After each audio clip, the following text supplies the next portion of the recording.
ಎಲ್ರಿಗೂ ನಮಸ್ಕಾರ ಬಸ್ಸು welcome back to Sagar stories. ಮಗ ಇಂಡಿಯಾ ವರ್ಸಸ್ ಆಸ್ಟ್ರೇಲಿಯಾ ಮೂರನೇ ODI ಮ್ಯಾಚ್ ಪ್ರಿವ್ಯೂಗೆ ಸ್ವಾಗತ. ನಾಚಿಕೆ ಆಗಲ್ವಾ ಗುರು ನಿನಗೆ? ನಾಚಿಕೆ ಆಗಲ್ವಾ? ಪ್ರಿವ್ಯೂ ಅಂತ ಬಂದಿದೆಯಲ್ಲ, ಮತ್ತೆ ಅಜ್ಜಿ ಸೀರೀಸ್ ಕೈವಶ ಆಗೈತೆ ಅಲ್ಲಿ, ನಿನ್ನ ಪ್ರಿವ್ಯೂ ಅಂತ ಮಾತಾಡ್ತಾ ಇದ್ದೆ ಅಲ್ಲಿ. ಮತ್ತೆ ಈ ಮ್ಯಾಚ್ ಸೋಲ್ತಾರಲ್ಲಿ, ಲಾಸ್ಟ್ ಮ್ಯಾಚ್ ಸೋತವ್ರೆ, ಅದರ್ ಲಾಸ್ಟ್ ಮ್ಯಾಚ್ ಸೋತವ್ರೆ, ಈ ಮ್ಯಾಚ್ ಸೋಲ್ತಾರೆ. ನೋಡ್ತೀಯಾ ಪಕ್ಕ ಅಂತ ಕೇಳೋರು ಇದ್ದೇ ಇರ್ತೀರಾ, ಗೊತ್ತು. ಹೌದು, ಫೇವ್ರೇಟ್ಸ್ ಅಂತೂ ಖಂಡಿತ ಆಸ್ಟ್ರೇಲಿಯಾದವ್ರನ್ನ 2-2 ಮ್ಯಾಚ್ನಾಗ ಗೆದ್ದಿರೋದ್ರಿಂದ ಸೊ ಈ ಮ್ಯಾಚ್ ಅವರಿಗೆ ಮಕ್ಕಾರ್ ಮಾಡಬೇಕಾಗಿದೆ ನಮ್ಮ ಇಂಡಿಯನ್ಸು. ಏನಕ್ಕೆ ಅಂದರೆ ಮಾನ ಮರ್ಯಾದೆ ಪ್ರಶ್ನೆ. ಒಂದು ಮ್ಯಾಚ್ ಅವ್ರು ಗೆಲ್ತಾರೆ ಅಂತಂದರೆ ಅದು ಖುಷಿ ವಿಚಾರನೇ ಖಂಡಿತ. 3 ಮ್ಯಾಚಲ್ಲಿ 1 ಮ್ಯಾಚ್ ಅವ್ರಿಗೆ ಗೆದ್ರು ಅಂತಂದರೆ ಓವರ್ಸೀಸ್ಗೆ ಹೋಗ್ಬಿಟ್ಟು ಅವ್ರ ನೇಷನ್ಗೆ ಹೋಗ್ಬಿಟ್ಟು ಇದು ಖುಷಿ ಪಡಬೇಕು. 3-3 ಸೋತರು ಅಂತಂದರೆ ತೀರಾ ಅಜೀಬಾಗುವಂಥದ್ದು. ಹೌದು, ಫಸ್ಟ್ ಮ್ಯಾಚು ಸ್ವಲ್ಪ ಮಳೆಯಿಂದ ಹಿಂಗೆ ಆಯಿತು ಅಂತ ಅನ್ನೋದು ಬಿಡ್ತು. ಅಂದರೆ ಲಾಸ್ಟ್ ಮ್ಯಾಚ್ ಕನ್ವಿನ್ಸಿಂಗ್ ವಿಕ್ಟರಿ ಆಸ್ಟ್ರೇಲಿಯಾಗೆ, ಅದಂತೂ ಒಪ್ಕೊಳ್ಳೇಬೇಕು. ಅದು ಮೋಸ ಆಯಿತು, ಅದಾಯ್ತು ಇದಾಯಿತು, ಅಂದರೆ ಮಳೆಯಿಂದ ಮೋಸ ಆಯಿತು, ಅದರಿಂದ ಆಯಿತು ಇದರಿಂದ ಆಯಿತು ಅಂತೆಲ್ಲ ಬ್ಲೇಮ್ ಮಾಡೋವಂಥ ಅಗತ್ಯತೆಯೇ ಇಲ್ಲ. ಆ್ಯಂಡ್ ಥರ್ಡ್ ಮ್ಯಾಚು ಸಿಡ್ನಿಲಿ ಆಗ್ತಾ ಇದೆ. ಸಿಡ್ನಿ ಬೆಟರ್ ಆಗಿರೋಂಥ ಬ್ಯಾಟಿಂಗ್ ವಿಕೆಟನ್ನೇ. ಅಡಿಲೇಡ್ ಥರನೇ ಅಂತ ಅನ್ಕೊಳ, ಸ್ವಲ್ಪ ಅದಕ್ಕಿಂತ ಸ್ವಲ್ಪ ಬ್ಯಾಟಿಂಗ್ ಫ್ರೆಂಡ್ಲಿ ಆಗೇ ಇರುತ್ತೆ. ಫಸ್ಟ್ ಮ್ಯಾಚ್ ಥರ ಏನು ಇರೋದಿಲ್ಲ.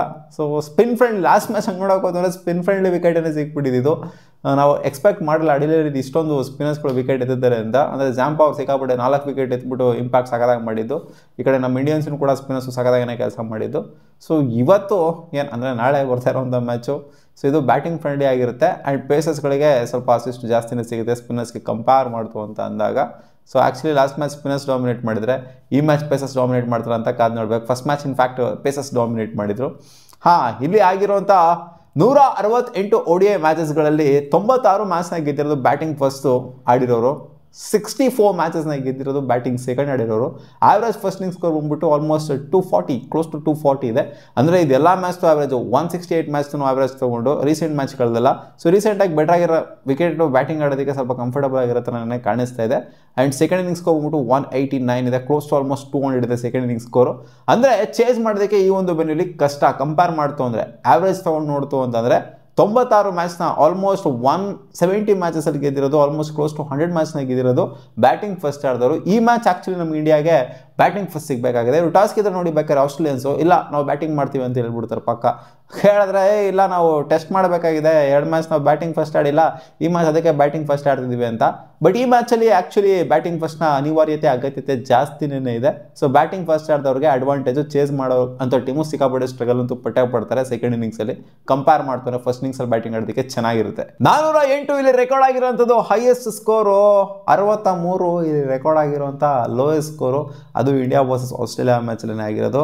ಹೈಯೆಸ್ಟ್ ಸ್ಕೋರ್ ಚೇಸ್ ಬಂದ್ಬಿಟ್ಟು 334, ಲೋಯೆಸ್ಟ್ ಸ್ಕೋರ್ ಡಿಫೆಂಡ್ ಬಂದ್ಬಿಟ್ಟು 101 ರನ್ನು ಕೂಡ ಇಲ್ಲಿ ಡಿಫೆಂಡ್ ಆಗಿದೆ. ಹಿಸ್ಟ್ರಿ ತೆಗೆದು ನೋಡ್ತು ಅಂದರೆ ಸಿಡ್ನಿ ಸ್ಟೇಡಿಯಮ್ದು. ಆ್ಯಂಡ್ ಗೊತ್ತಿರೋದೇ ಪ್ಲೇಯಿಂಗ್ 11 ವಿಚಾರಕ್ಕೆ ಬಂದವರೆ ಲಾಸ್ಟ್ ಮ್ಯಾಚು ಇಂಡಿಯಾ ಅನ್ಚೇಂಜ್ಡ್ 11 ಆಡಿದ್ದು. ಏನೋ ಹೊಡಿತಾ ಇದೆ, ಮಿಸ್ ಹೊಡಿತಾ ಇದೆ ಅಂತ ನಮಗೆ ಅನ್ನಿಸ್ತಾ ಇದೆ. ಅದು ಏನು ಮಿಸ್ಸು ಅಂದರೆ ನಾವು ಫಸ್ಟ್ ಮ್ಯಾಚಲ್ಲೇ ಅನ್ಕೊಂಡಿದ್ವಿ ಕುಲ್ದೀಪ್ ಯಾದವ್ನ ಆಡಿಸ್ಬೇಕಿತ್ತು, ಸ್ಟ್ರೈಟ್ ಅವೇ 11 ಆಡಿಸ್ಬೇಕಾಗಿತ್ತು ಅಂತ. ನನ್ನ ಪ್ರಕಾರ ಕುಲ್ದೀಪ್ ಯಾದವ್ನ ಆಡಿಸ್ಬೇಕಾಗಿತ್ತು. ನೋಡಿದ್ರಲ್ಲ ಯಾವ ಥರ ಇಂಪ್ಯಾಕ್ಟ್ ಮಾಡಿದ್ರು. ಇನ್ಫ್ಯಾಕ್ಟ್ ಫಸ್ಟ್ ಮ್ಯಾಚಲ್ಲೂ ಕೂಡ ಮ್ಯಾಟ್ಯೂರ್ ಸಖತ್ತಾಗಿ ಇಂಪ್ಯಾಕ್ಟ್ ಮಾಡಿದ್ರು ಸ್ಪಿನ್ ಅಂತ ಬಂದಾಗ. ಸೆಕೆಂಡ್ ಮ್ಯಾಚನ್ನು ಕೂಡ ಅಷ್ಟೇ ಸಖತ್ತಾಗಿ ಇಂಪ್ಯಾಕ್ಟ್ ಮಾಡಿದ್ರು. ಆಡಮ್ ಜಾಂಪಾ ಬಂದ್ಬಿಟ್ಟು ಸೊ ರಿಸ್ಟ್ ಸ್ಪಿನ್ನರ್ ಆಗಿರೋದ್ರಿಂದ, ಲೆಫ್ಟ್ ಆರ್ಮ್ ರಿಸ್ಟ್ ಸ್ಪಿನ್ನರ್ ಆಗಿರೋದ್ರಿಂದ ಸ್ವಲ್ಪ ಏನಾದರೂ ತೊಗೊಂಡ್ಬರ್ತಾರೆ, ಏನಾದರೂ ಒಂದು ಅಜ್ಜಿ ಆಟ ಆಡಿಸ್ತಾರೆ, ಚಳ್ಳೆ ಹಣ್ಣು ತಿನ್ನಿಸ್ತಾರೆ ಅಂತ ಅವತ್ತಿಂದನೂ ಕೂಡ ಅನ್ನಿಸ್ತಾ ಇದೆ. ಫಸ್ಟ್ ಮ್ಯಾಚಿಂದ ಕೂಡ ಅನ್ನಿಸ್ತಾ ಇದೆ. ಅವ್ರನ್ನ ಆಡಿಸ್ತಿಲ್ಲ. ಸೊ ನನ್ನ ಪ್ರಕಾರ ಈ ಮ್ಯಾಚು ಅವ್ರನ್ನ ಕರ್ಕೊಂಡು ಬರಲೇಬೇಕು. ಯಾರ ಜಾಗದಲ್ಲಿ ಕರ್ಕೊಂಬರ್ತಾರೆ? ಕರ್ಕೊಂಬಂದರೆ ಹರ್ಷಿತ್ ರಾಣಾ ಜಾಗದಲ್ಲಿ ಕರ್ಕೊಂಬರ್ಬೇಕು, ಇಲ್ಲ ಅಂದರೆ ನಿತೀಶ್ ಕುಮಾರ್ ರೆಡ್ಡಿ ಜಾಗದಲ್ಲಿ ಕರ್ಕೊಂಬರ್ಬೇಕು, ಇಬ್ಬರ ಜಾಗದಲ್ಲಿ ಕರ್ಕೊಂಬರ್ಬೇಕು. ಸೊ ಸೀನ್ ನೋಡ್ತು ಅಂದರೆ ನಿತೀಶ್ ಕುಮಾರ್ ರೆಡ್ಡಿ ಜಾಗದಲ್ಲೇ ಕರ್ಕೊಂಬಂದ್ರು ಆಶ್ಚರ್ಯ ಪಡುವಂಥದ್ದೆಲ್ಲ ಏನೂ ಇಲ್ಲ. ಯಾಕಂದರೆ ಲಾಸ್ಟ್ ಮ್ಯಾಚು ನಿತೀಶ್ ಕುಮಾರ್ ರೆಡ್ಡಿ ಏನು ಕಿತ್ತಾಕಿಲ್ಲ, ದಬ್ಬಾಕಿಲ್ಲ. ಫಸ್ಟ್ ಮ್ಯಾಚ್ ಪರವಾಗಿಲ್ಲ, ಏನೋ ಚೆನ್ನಾಗಿ ಆಡಿದ್ರು ಬ್ಯಾಟಿಂಗ್ ಅಂತ ಬಂದಾಗ. ಲಾಸ್ಟ್ ಮ್ಯಾಚ್ ಏನು ಆಡಿಲ್ಲ. ಅದಕ್ಕೋಸ್ಕರ ಇಲ್ಲಿ ಕುಲ್ದೀಪ್ ಯಾದವ್ನ ಕರ್ಕೊಂಬರುವಂಥ ಸಾಧ್ಯತೆ ಇದ್ದಿದ್ದು ಕಾಣಿಸ್ತಾ ಇದೆ ಅವ್ರ ಜಾಗದಲ್ಲಿ. ಹರ್ಷಿತ್ ರಾಣಾ ಕೂರಿಸ್ಬಿಡ್ತು ಅಂತಂದರೆ ಆಮೇಲೆ ಗೌತಮ್ ಗಂಭೀರ್ ಸುಮ್ಮನೆ ಬಿಡಬೇಕಲ್ಲ, ಆಮೇಲೆ ತಲೆ ಮೇಲೆ ಹೊಡೆದಾಕ್ಬಿಡ್ತಾರೆ ಅಷ್ಟೇ. ಶುಭಮನ್ ಗಿಲ್ ಹರ್ಷಿತ್ ರಾಣಾ ಬೇಕು ನಮಗೆ, ನಮ್ಮ ಹುಡುಗ ಅವನು ಅಂತ. ಹರ್ಷಿತ್ ರಾಣಾ ಕೂರ್ದು ಡೌಟು, ಬಟ್ ಅದೇ ಇವ್ರು ನಿತೀಶ್ ಕುಮಾರ್ ರೆಡ್ಡಿ ಕೂರ್ಬೋದು ಅಂತ ಅನ್ಕೊಂಡಿದ್ದೀನಿ. ಇನ್ನು ಇವ್ರ ಕಡೆ ಬಂತು ಅಂದರೆ ಇವ್ರದ್ದೇನು ಚೇಂಜ್ ಮಾಡುವಂಥ ಅಗತ್ಯತೆ ಏನಿಲ್ಲ. ಅನ್ಚೇಂಜ್ 11 ಆಡ್ಬೋದು ಆಸ್ಟ್ರೇಲಿಯನ್ 11. ಸಿಕ್ಕಾಪಟ್ಟೆ ಸಖತ್ತಾಗಿ ಇಂಪ್ಯಾಕ್ಟ್ ಮಾಡಿದರೆ, ಬೌಲಿಂಗು ಕ್ರೇಜ್ ಆಗಿದೆ. ಆ್ಯಂಡ್ ಕ್ಯಾಚಿಂಗ್ ವಿಚಾರಕ್ಕೆ ಬಂತು ಅಂದರೆ ನೋಡಿದ್ರಲ್ಲಪ್ಪ ಲಾಸ್ಟ್ ಮ್ಯಾಚು ಕೈಯಲ್ಲೆಲ್ಲ ರಕ್ತ ಎಲ್ಲ ಸೋರಿಸ್ಕೊಂಡು ಆ ಥರ ಎಕ್ಸ್ಟ್ರಾರ್ಡಿನರಿ ಎಫರ್ಟ್ ಎಲ್ಲ ಹಾಕ್ತಾರೆ ಆಸ್ಟ್ರೇಲಿಯನ್ಸು. ನಮಗೆ ಕಂಪೇರ್ ಮಾಡ್ತು ಅಂದರೆ ಅವರು ಫೀಲ್ಡಿಂಗ್ ಸ್ಟ್ಯಾಂಡರ್ಡ್ಸ್ ಅಂತ ಬಂದಾಗ ಸಿಕ್ಕಾಪಟ್ಟೆ ಫಾ ಮುಂದೆ ಇದ್ದಾರೆ. ಆ್ಯಂಡ್ ಕ್ಯಾಚಿಂಗ್ ಸ್ಟ್ಯಾಂಡರ್ಡ್ಸ್ ಅಂತ ಬಂದಾಗ ಲಾಸ್ಟ್ ಮ್ಯಾಚು ನಮ್ಮದು ನಿತೀಶ್ ಕುಮಾರ್ ರೆಡ್ಡಿ ಒಂದು ಎಕ್ಸ್ಟ್ರಾರ್ಡಿನರಿ ಎಫರ್ಟ್ ಅದು ಬಿಡ್ತು ಅಂತಂದರೆ ಅದು ಕ್ಯಾಚ್ ಡ್ರಾಪ್ ಅಂತ ಕನ್ಸಿಡರ್ ಮಾಡೋಕ್ಕಾಗಲ್ಲ, ಹಾಫ್ ಚಾನ್ಸ್ ಅಂತ ಅನ್ಕೊಬೋದು. 2 ಕ್ಯಾಚ್ ನಾವು ಡ್ರಾಪ್ ಮಾಡಿದ್ದೀವಿ. ಸೊ 2 ಕ್ಯಾಚು ಒಂಥರ ಮ್ಯಾಚ್ ವಿನ್ನಿಂಗ್ ಕ್ಯಾಚ್ ಆಗೋಗ್ಬಿಟ್ರೆ ತೊಗೊಂಡ್ಬಿಟ್ಟಿತ್ತು ಅಂತಂದರೆ, ಎಸ್ಪೆಷಲಿ ಸಿರಾಜ್ ಬಿಟ್ಟಂಥ ಕ್ಯಾಚು ಅದು turning point of the match ಆಗೋಗ್ಬಿಡ್ತು. ಸೊ ಕ್ಯಾಚಸ್ ವಿನ್ ಮ್ಯಾಚಸ್ ಅಂತ ಹೇಳೋ ಹಾಗೇ ಈ ಮ್ಯಾಚು ಕ್ಯಾಚ್ಗಳನ್ನ ಡ್ರಾಪ್ ಮಾಡೋ ಹಾಗೇ ಇಲ್ಲ. ಆ್ಯಂಡ್ ಜೀವ ಕೊಟ್ಟು ಆಡಬೇಕಾಗತ್ತೆ ಇವತ್ತು. Nothing to lose. ಹೌದು, ನಮ್ಗೆಲ್ಲ ನಥಿಂಗ್ ಟು ಲೂಸ್, ಅವ್ರಿಗೆ ನಥಿಂಗ್ ಟು ಲೂಸ್ ಅಲ್ಲಿ. ಯಾಕಂದರೆ ಸೀರೀಸ್ ಗೆದ್ಬಿಟ್ಟವ್ರು ಅವರು ಈ ಸೋತ್ರು ನಡೀತದೆ, ಏನಾಗಲ್ಲ ಅಲ್ಲಿ, ಏನು ಅಜೀಬೇನಾಗಲ್ಲ ಅವರು. ನಾವಿಲ್ಲಿ ಸೋತ್ರೆ 3-3 ಸೋತ್ರನ್ನ ಒಂದು ವೈಟ್ ವಾಶ್ ಆ ಥರ ಆಗೋಗ್ಬಿಡ್ತದೆ. ವೈಟ್ ವಾಶ್ ಅಂತ ಅಂದರೆ ಅದೊಂಥರ ಅಜೀಬ್ ಲೆಕ್ಕನೇ ಅದು. ಸೊ ಆದ್ದರಿಂದ ಇವತ್ತು ಎಕ್ಸ್ಪೆಕ್ಟ್ ಮಾಡ್ತೀವಿ. ವಿರಾಟ್ ಕೊಹ್ಲಿ ಬೇರೆ back to back match duck out ಆಗಿದ್ದಾರೆ. ಇವತ್ತು ಅದು ಏನು ಮಾಡ್ತಾರೋ ಅವನಂತಿ ತಲೆ ಕೆರ್ಕೊಂಡು ಕೂತ್ಕೊಂಡಿರ್ತಾರೆ ವಿರಾಟ್ ಕೊಹ್ಲಿ ಫ್ಯಾನ್ಸ್ಗಳು. ಏನು ಇದನ್ನು ಹ್ಯಾಟ್ರಿಕ್ ಆಗಬೇಕು ಅಂತ ಅನ್ಕೊಂಡವ್ರ ಈ ಆಸ್ಟ್ರೇಲಿಯಾ ಸೀರೀಸಲ್ಲಿ ಅಂತ. ಒಂದು ವೇಳೆ ಹ್ಯಾಟ್ರಿಕ್ ಡಕ್ಔಟ್ ಏನಾರು ಆಗ್ಬಿಡ್ತು ಅಂದರೆ ಇದಕ್ಕಿಂತ ಒಂದು ಬಿಡಿ. ನಾನು ಇವಾಗ ಮ್ಯಾಚ್ಗಿಂತ ಮುಂಚೆ ಏನು ಮಾತಾಡೋದಕ್ಕೆ ಹೋಗೋದಿಲ್ಲ. ರೋಹಿತ್ ಶರ್ಮಾ ಒಳ್ಳೆ ಟಚಲ್ಲಿ ಕಾಣಿಸ್ಕೊಂಡ್ರು. ಶುಭ್ಮನ್ ಗಿಲ್ ಕೂಡ ಪರವಾಗಿಲ್ಲ, ಡಿಸೆಂಟಾಗಿ ಆಡಿದ್ದಾರೆ. ಎಕ್ಸ್ಪೆಕ್ಟ್ ಮಾಡ್ತೀವಿ ಬಟ್ ಓಪನಿಂಗ್ ಪಾರ್ಟ್ನರ್ಶಿಪ್ನ ಸಗದಾಗಿ ಬರಲಿ ಅಂತ. ಆ್ಯಂಡ್ KL ರಾಹುಲ್ದು ಅಲ್ಲಿ ಇಲ್ಲಿ ಆಗ್ತದೆ. ಫಸ್ಟ್ ಮ್ಯಾಚ್ ಹಂಗೆ, ಸೆಕೆಂಡ್ ಮ್ಯಾಚ್ ಹಿಂಗಾಯಿತು. ಶ್ರೇಯಸ್ ಅಯ್ಯರ್ ಪರವಾಗಿಲ್ಲ, ಲಾಸ್ಟ್ ಮ್ಯಾಚ್ ಸಗದಾಗಿ ಕಾಣಿಸ್ಕೊಂಡ್ರು.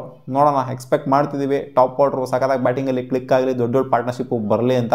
ಎಸ್ಪೆಷಲಿ ಟಾಪ್ 4-5 ಏನಿದ್ದಾರೆ, ಸೊ ಇವರಿಂದ ರನ್ಸ್ಗಳು ಬರಬೇಕು. ವಿಕೆಟ್ಸ್ನ ಕಳ್ದಂಗೆ ಪಾರ್ಟ್ನರ್ಶಿಪ್ನ ಸಖತ್ತಾಗಿ ಬಿಲ್ಡ್ ಮಾಡಿ ಈ ಮ್ಯಾಚ್ನಾದರೂ ಗೆಲ್ಲಿ. ಆ್ಯಂಡ್ ಕ್ಯಾಚ್ಗಳನ್ನ ಚೆನ್ನಾಗಿ ತಾಕೊಂಡು ಅರ್ಲಿ ವಿಕೆಟ್ಸ್ನ ಎತ್ತಲಿ. ಅವ್ರು ಎತ್ತಾ ಇದ್ದಾರೆ ನಮ್ದು ಅರ್ಲಿ ವಿಕೆಟ್ಸ್, ನಾವು ಎತ್ತೋದಕ್ಕಿಂತ ಅಲ್ಲಿ. ನೋಡೋಣ ಅದೇನಾಗುತ್ತೆ ಅಂತ. ಸಿಡ್ನಿ ಮ್ಯಾಚ್ನ ಗೆದ್ವಿ ಅಂತಂದರೆ ಇಲ್ಲ ಆಗಿರೋ ಪರವಾಗಿಲ್ಲ. ಫಸ್ಟ್ ಮ್ಯಾಚು ಒಂದು ಸ್ವಲ್ಪ ಮಳೆ ಬಂದಿದ್ದಕ್ಕಾದರೂ ಒಂದು ಸ್ವಲ್ಪ ಮ್ಯಾಚ್ ಮಾಡ್ಕೊಬೋದು. ಈ ಸೀರೀಸ್ನ ನಾವು ಈಸಿಯಾಗಿ ಸೋತಿಲ್ಲ, ಸ್ವಲ್ಪ ಕಷ್ಟಪಟ್ಬಿಟ್ಟೇ ಸೋತಿದ್ದೀವಿ ಅಂತ ಅನ್ಕೊಬೋದು. ಒಟ್ಟಾಗಿ ಸೋತಿದ್ದೀವಿ ಸೀರೀಸ್ನ, ಅದು ಮೇನ್ ಪಾಯಿಂಟಲ್ಲಿ. ಮತ್ತೆ ಸಿಗೋಣ ಮುಂದಿನ ವಿಡಿಯೋದಲ್ಲಿ ಗಾಯ್ಸ್. ಬಾ.